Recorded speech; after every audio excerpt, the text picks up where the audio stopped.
నిజ నిర్ధారణకు అంతిమ నిర్ణయం డిఎన్ఏ టెస్ట్.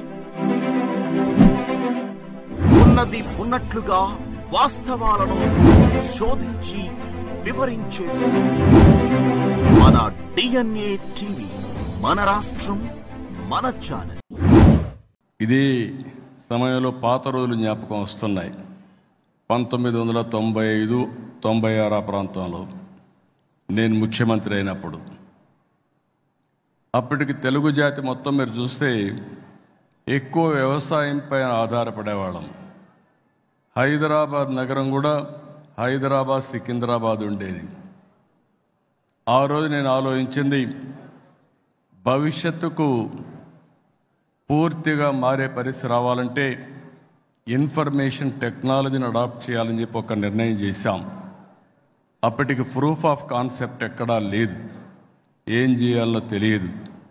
ఇదే మరి 4-5 మీటింగ్లు పెట్టుకొని, ఇప్పుడే ఇక్కడ తుమ్మల నాగేశ్వరరావు కూడా అప్పుడు ఉండేవాళ్ళు. తుమ్మల నాగేశ్వరరావు అక్కడ ఉన్నాడు, తర్వాత వేణుగోపాలాచారి వచ్చారు. వీళ్ళందరితో ఆ రోజు ఆలోచించి ఆ రోజు తీసుకున్న నిర్ణయం ఐటీని ప్రమోట్ చేయాలని. ఫస్ట్ కట్టింది ఐటెక్ సిటీ కట్టాం, ఐటీని ప్రమోట్ చేశాం. నేను గర్వంగా చెప్పగలుగుతున్నా, ఈరోజు ప్రపంచంలో ఏ దేశానికి వెళ్ళినా అక్కడ ఇండియన్స్ ఉంటారు, అగ్రభాగాన తెలుగువారు ఉన్నారు. అది ఆ రోజు మేము కాంట్రిబ్యూట్ చేసినటువంటి పెద్ద కాంట్రిబ్యూషన్ తెలుగు జాతికి అని చెప్పి కూడా నేను మీకు తెలియజేస్తున్నా. ఇంకొక పక్కన నాలెడ్జ్ ఎకానమీ, ఫ్యూచర్లో ఏమాత్రం అనుమానం లేదు, క్రియేటివ్ ఎకానమీకి చిరునామాగా, క్రియేటివ్కే చిరునామాగా ఈరోజు తెలుగు జాతి తయారయ్యే పరిస్థితి వచ్చింది. ఇప్పుడే వారు మాట్లాడితే నేను ఎప్పుడు కూడా ఒకసారి నేను చెప్పేటి ఆ రోజు అర్థం కాదు, కానీ తర్వాత అర్థం చేసుకుంటూ ఉంటారు. ఆ రోజు హైటెక్ సిటీ అంటే అందరూ ఎగతాళి చేశారు. అక్కడి నుంచి కొంతమంది అందిపుచ్చుకున్నారు, బ్రహ్మాండంగా ముందుకెళ్ళారు. మనమందరం కూడా ఒక ఇన్స్పైరింగ్ టైంలో ఉన్నాం. మీరందరూ గుర్తుపెట్టుకోవాల్సిన అవసరం ఉంది. కష్టపడవలసిన అవసరం లేదు, స్మార్ట్గా పనిచేయాలి. మేమేదో 24 గంటలు పనిచేస్తున్నాం, ఆ రోజులు అయిపోయినాయి. ఈరోజు మనం చేయాల్సిన స్మార్ట్గా పనిచేసే రోజులు వచ్చాయి. ఈ మాట మళ్ళీ మళ్ళీ చెప్తున్నా. ఎందుకు ఈ మాట వాడుతున్నానంటే, ఈరోజు నాలెడ్జ్ ఎకానమీలో హిస్టారికల్ డేటా అంతా ఉంది. ఇంకొక పక్కన మీరు చూస్తే ఏ ఫీల్డ్ అయినా కావచ్చు, అదే సమయంలో ఇంకొక పక్క చూస్తే ఆర్టిఫిషియల్ ఇంటెలిజెన్స్ వచ్చింది. ఇంకొక పక్క చూస్తే real time data, real time collect చేసే అవకాశం వచ్చింది. ఐఓటీస్ కానీ, లేకపోతే వేరబుల్స్ కానీ, సెటిలైట్ కానీ, డ్రోన్స్ కానీ, సీసీటీవీ కెమెరాస్ అన్నీ వచ్చాయి. అంటే ఈరోజు కావాల్సిన లీడర్స్ కావాలి, అడాప్ట్ చేసుకునే నాయకత్వం కావాలి. అందుకే నేను ఈ మధ్యకాలంలో మీరు చూస్తే ఆ రోజు హైటెక్ సిటీ, ఐటీ, ఈరోజు క్వాంటమ్ వ్యాలీ విత్ ఏఐ అని చెప్పి కూడా నేను మీకు తెలియజేస్తున్నా. ఎందుకు నేను క్వాంటమ్ వ్యాలీ మాట్లాడుతున్నానంటే, భవిష్యత్తులో తెలుగువారు నాలెడ్జ్లో అగ్రస్థానాన్ని ఉండాలి. అదే మాదిరిగా ఆంట్రప్రెన్యూర్స్ కావాలి. ఆంట్రప్రెన్యూర్స్ ఎందుకంటే ఇంకొక విషయంలో మీరు చూస్తే భారతదేశం, నాకు ఏమాత్రం అనుమానం లేదు, ప్రధానమంత్రి నరేంద్ర మోడీ గారు right time right leader for the nation. ఇది నేను చాలా స్పష్టంగా మీ అందరికీ విజ్ఞప్తి చేస్తున్నా. ఈరోజు ప్రపంచంలోనే మీరు చూస్తే స్పష్టమైన ఒక విజన్తో ముందుకు పోతున్నారు.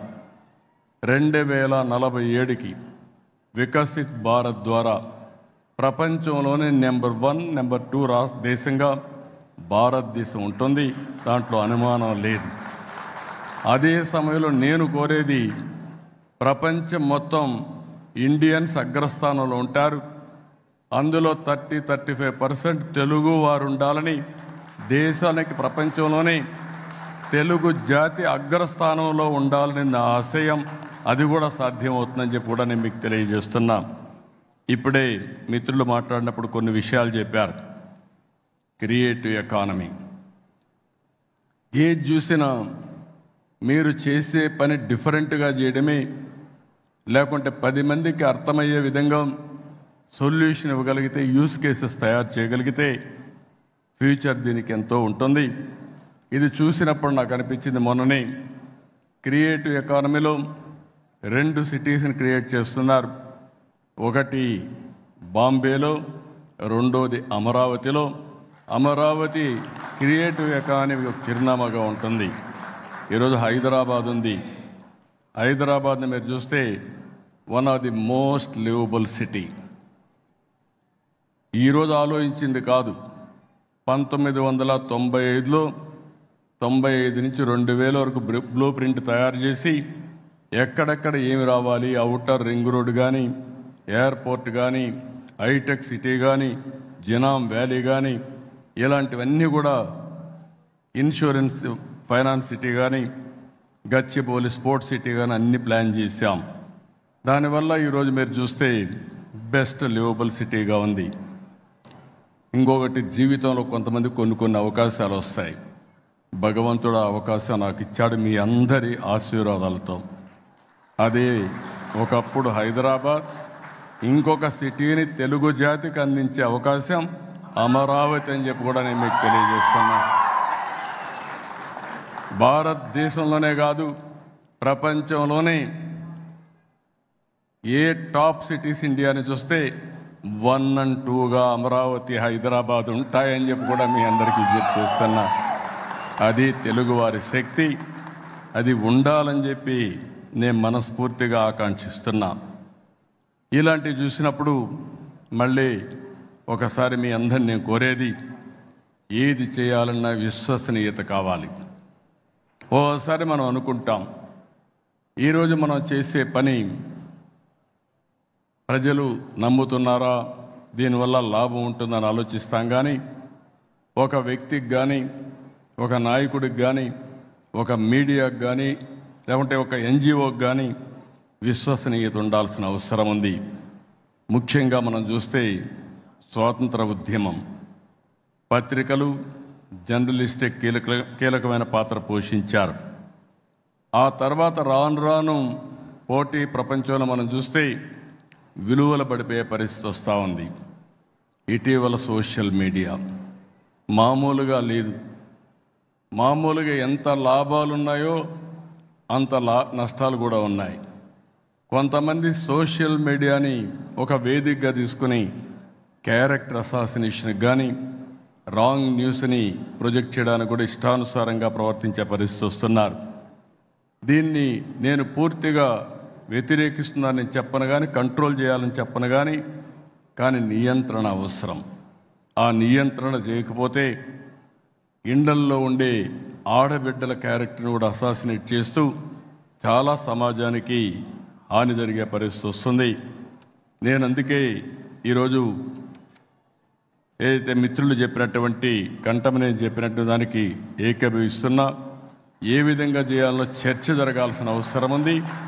చర్చ జరిగిన తర్వాత అటు గవర్నమెంట్ ఆఫ్ ఇండియా కానీ, ఇటు రాష్ట్ర ప్రభుత్వాలు కానీ అందరం కూడా ఆలోచించి ఏ విధంగా రైట్ మీడియాని ఏ విధంగా ప్రోత్సహించాలి, లేకపోతే ఎంటర్టైన్మెంట్ క్రియేటివిటీకి ఏమాత్రం అడ్డంకి లేకుండా ఏ విధంగా చేయాలి, అదే సమయంలో క్యారెక్టర్ అసాసినేషన్ కానీ, కొంతమంది కొన్ని దుర్మార్గమైన ఆలోచనలు చేసినప్పుడు వాళ్ళని ఎట్లా కంట్రోల్ చేయాలో చేయాల్సిన అవసరం, బాధ్యత మనందరిపైన ఉందని చెప్పి కూడా నేను మీకు తెలియజేసుకుంటూ, ఫైనల్గా రవిశంకర్ గారిని మరొకసారి మనస్ఫూర్తిగా అభినందిస్తున్న. Wonderful work.